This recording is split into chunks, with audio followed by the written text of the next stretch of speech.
آپ نے نبوت کا اعلان کیا تو آپ کی دو بیٹیاں حضرت رقیہ اور ام کلثوم، ان کا نکاح ہوا تھا ابو لہب کے بیٹوں کے ساتھ، چچا تھے نا ابو لہب۔ تو جب آیت آئی تبت یدا ابی لہب، تو اس نے آ کر اپنے بیٹوں سے کہا کہ راسی فی رؤوسکما حرام، میں اس گھر میں قدم نہیں رکھوں گا جب تک تم محمد بن عبداللہ کی بیٹیوں کو طلاق نہ دے دو۔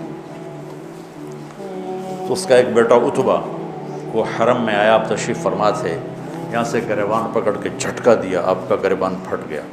وہ کہنے لگا تیری بیٹیوں کو طلاق ہے۔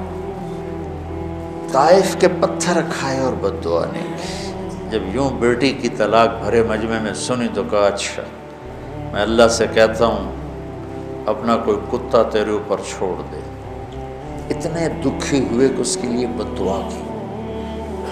تجارتی قافلہ شام جا رہا تھا، اس میں عتبہ بھی تھا۔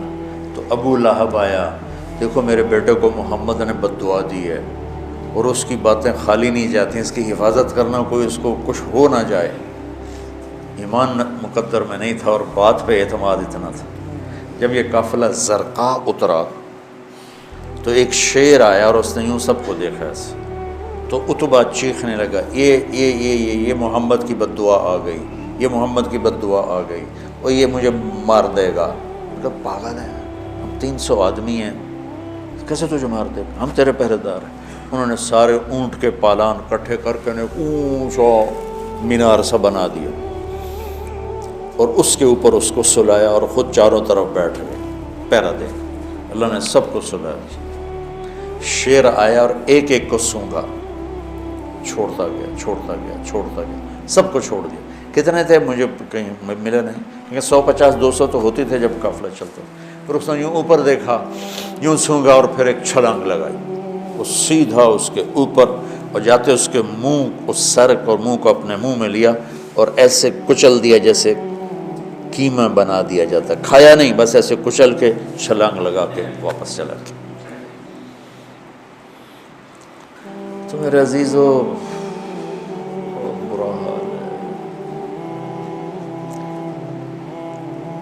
اللہ تعالیٰ نے درجے مقرر کیے ہیں کہ دیکھو اگر تمہاری بیوی نافرمان ہو رہی ہے تو اسے سمجھاؤ، فَعِظُوهُنَّ، اسے سمجھاؤ، پیار محبت سے، واز ہوتا ہی پیار محبت سمجھاؤ۔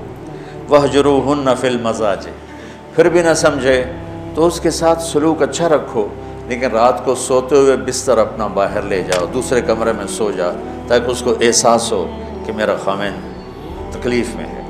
وہ پھر بھی نہ سمجھے تو اسے ایک آدھ تھپڑ سمجھانے کے لیے مار دو، یہ نہیں کہ سوٹے لے کے کھڑے ہو جاؤ کہ جسم پہ نشان بھی نہ پڑے، اتنا۔ وہ پھر بھی نہ سمجھے تو پھر کیا کرو، پھر بھی طلاق دینے میں جلدی نہ کرو۔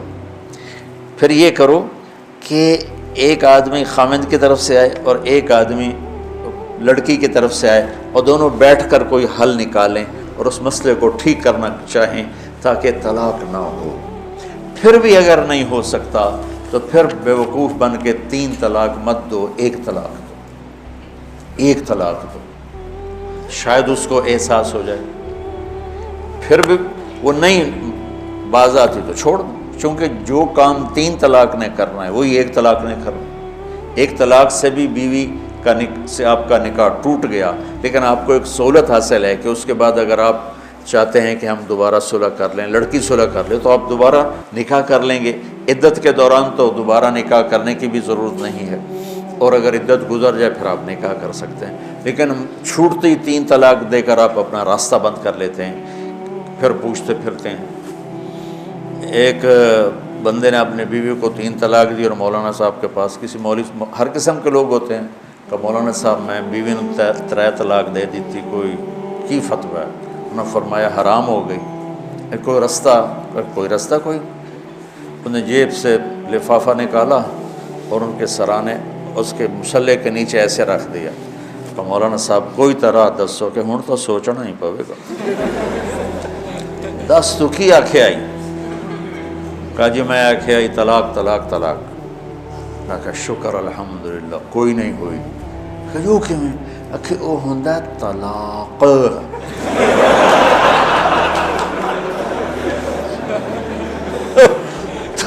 تو آخیا طلاق طلاق طلاق، وہ چھوٹے کاف نال ہے، وڈے نال نہیں ہے، جا موجہ کر. پھر ایسی مصیبتیں وجود میں آتی. اللہ نہ کرے تمہارے گھر اجڑیں اور طلاقیں ہوں.